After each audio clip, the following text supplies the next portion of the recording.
Hello everyone, Radhe Radhe. कैसे हैं आप सभी लोग? आई होप आप सब बहुत ही बढ़िया होंगे और आप सबकी पढ़ाई बहुत ही अच्छे से चल रही होगी। तो आप सभी लोगों ने यूपीएसआई का नोटिफिकेशन देख लिया है कि उसका एग्ज़ाम डेट आउट हो चुका है, जो कि 13 और 14 मार्च को है। तो आप सब भी अपनी तैयारी में लग चुके होंगे।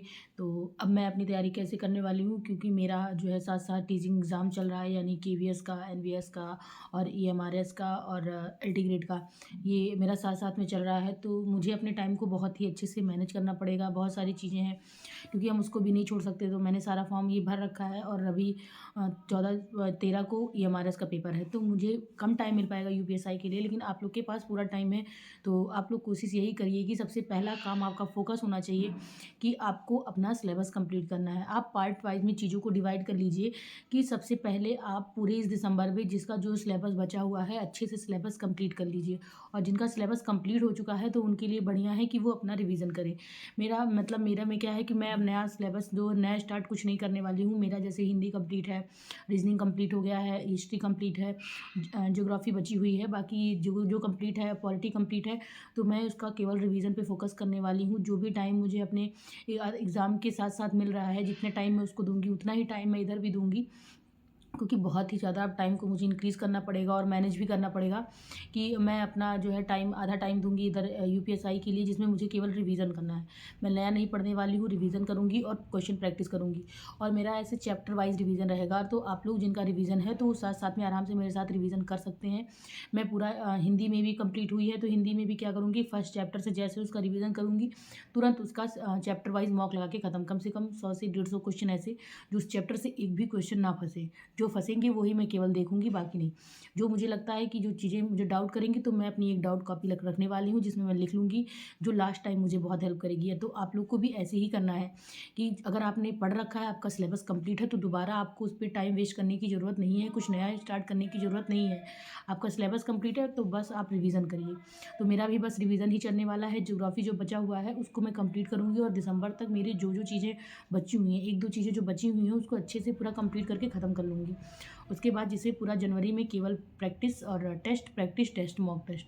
अभी मैं ऐसे पूरा फुली मॉक नहीं लगाने वाली हूँ, क्योंकि दिसंबर में मेरे पास इतना टाइम नहीं है कि मैं मॉक लगाऊं। और आपका भी मेन फोकस होना चाहिए कि अपनी चीज़ों को इकट्ठा करना और अपना सिलेबस कंप्लीट करना। तो सबसे पहला फोकस पूरे दिसंबर में यही होना चाहिए। जितना हमारे पास 100 डेज बचे हैं उसको डिवाइड करके आपको करना है। पहला फोकस सिलेबस पूरा करना, दूसरा फोकस रिवीजन प्लस प्रैक्टिस। फिर उसके बाद आपको मॉक भी देते रहना है बीच बीच में, जिससे आपको क्वेश्चन का आइडिया लग जाए कि किस टाइप के क्वेश्चन पूछे जाएंगे, और हमें उसी टाइप के क्वेश्चन की प्रैक्टिस भी करनी है। एक्स्ट्रा कुछ भी नहीं करना है आपको, क्योंकि अब इतना टाइम नहीं है कि हम बहुत सारी चीज़ों को इकट्ठा लेकर बैठ जाएँ और फिर ढूंढ ढूंढ के पढ़ें इसमें से उसमें से। और बहुत सारे ऐसे बच्चे हैं जो मैराथन के चक्कर में बैठे रहते हैं। हमेशा यही होता है कि आप मैराथन के चक्कर में अपनी चीज़ें ख़राब कर लेते हैं। जो है अभी आपको करना है, रिवीजन करिए, अभी करिए, अच्छे से रिवीजन करिए, बाद के लिए रिवीजन के लिए मत छोड़िए। अगर आप सिलेबस भी कंप्लीट कर रहे हैं तो सिलेबस कंप्लीट करने पे फोकस करिए, लेकिन जो पिछली चीज़ें हैं उसको आप थोड़ा थोड़ा रिवाइज करते रहिए। तो आपको बस ऐसे ही करना है, यही स्ट्रेटजी फॉलो करनी है। क्योंकि मैंने और भी जो वीडियो देखी थी, इसके पहले भी जो भी एग्ज़ाम देती हूँ, जब मैं वीडियो देखती हूँ तो मोस्टली लोग यही बताते हैं कि आप अपनी चीज़ों को सेक्शन वाइज करके अगर करते हैं तो बेस्ट रहता है। तब आपका दिमाग चारों तरफ नहीं दौड़ता। और आप अपनी एक कॉपी बनाइए जिसमें सारी चीज़ें लिख लीजिए कि इतने से इतने दिन में मैं सारी चीज़ें कंप्लीट कर लूँगा। और इस टाइम पे तो आप सारी चीज़ें स्किप कर दीजिए। रील हुआ, इंस्टा देखना और शॉर्ट्स देखना, ये सब बहुत बहुत एकदम निगलेक्ट कर दीजिए। अपने फोकस 100 डेज़ केवल पढ़ाई पर करिए, अगर आपको सिलेक्शन लेना है तो। क्योंकि अब बस आपको केवल यही 100 दिन मेहनत करनी है, इसके बाद सिलेक्शन आपका होगा। तो टाइम आपको वेस्ट नहीं करना है। और जिन लोगों का अदर एग्ज़ाम है, कुछ लोग अपना पेपर दे रहे होंगे, जिनका लास्ट ईयर है, तो एग्ज़ाम चल स्टार्ट हो जाएंगे, प्रैक्टिकल स्टार्ट हो जाएगा, तो वो अपना एग्ज़ाम पे तो, लेकिन उनको थोड़ा अपना टाइम इसको साथ देते रहना है। इसको स्किप नहीं करना है कि आप बाद में पढ़ें। बाद कभी नहीं आता है और बाद के लिए कभी टाइम नहीं मिलता है।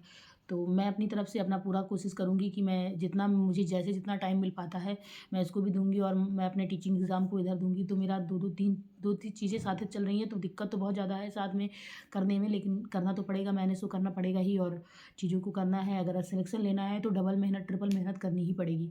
तब इसका मतलब आप और लोगों से, अगर आपको आगे निकलना है तो और लोगों से अलग ही मेहनत करनी पड़ेगी। आपको स्मार्ट वर्क करना पड़ेगा, चीज़ों को लिख करके अपने दिमाग में रख करके कैसे क्या चीज़ें फॉलो करनी है, कौन सी स्ट्रेटजी फॉलो करनी है। अब इतना टाइम नहीं रह गया है कि आप वीडियो देखें, इधर से उधर दौड़ें, क्योंकि बहुत कम टाइम है और इसी में आपको सारी चीज़ें अपनी अचीव करनी है। तो अब मैं भी एक मतलब हर सब्जेक्ट वाइज़ एक वीडियो बनाने वाली हूँ कि कैसे किस सब्जेक्ट में क्या स्ट्रेटजी फ़ॉलो करनी है। तो अगर आपको वीडियो पसंद आती है तो लाइक, शेयर, सब्सक्राइब ज़रूर करें और आप कमेंट करके बताएँ कि आप कहाँ से पढ़ और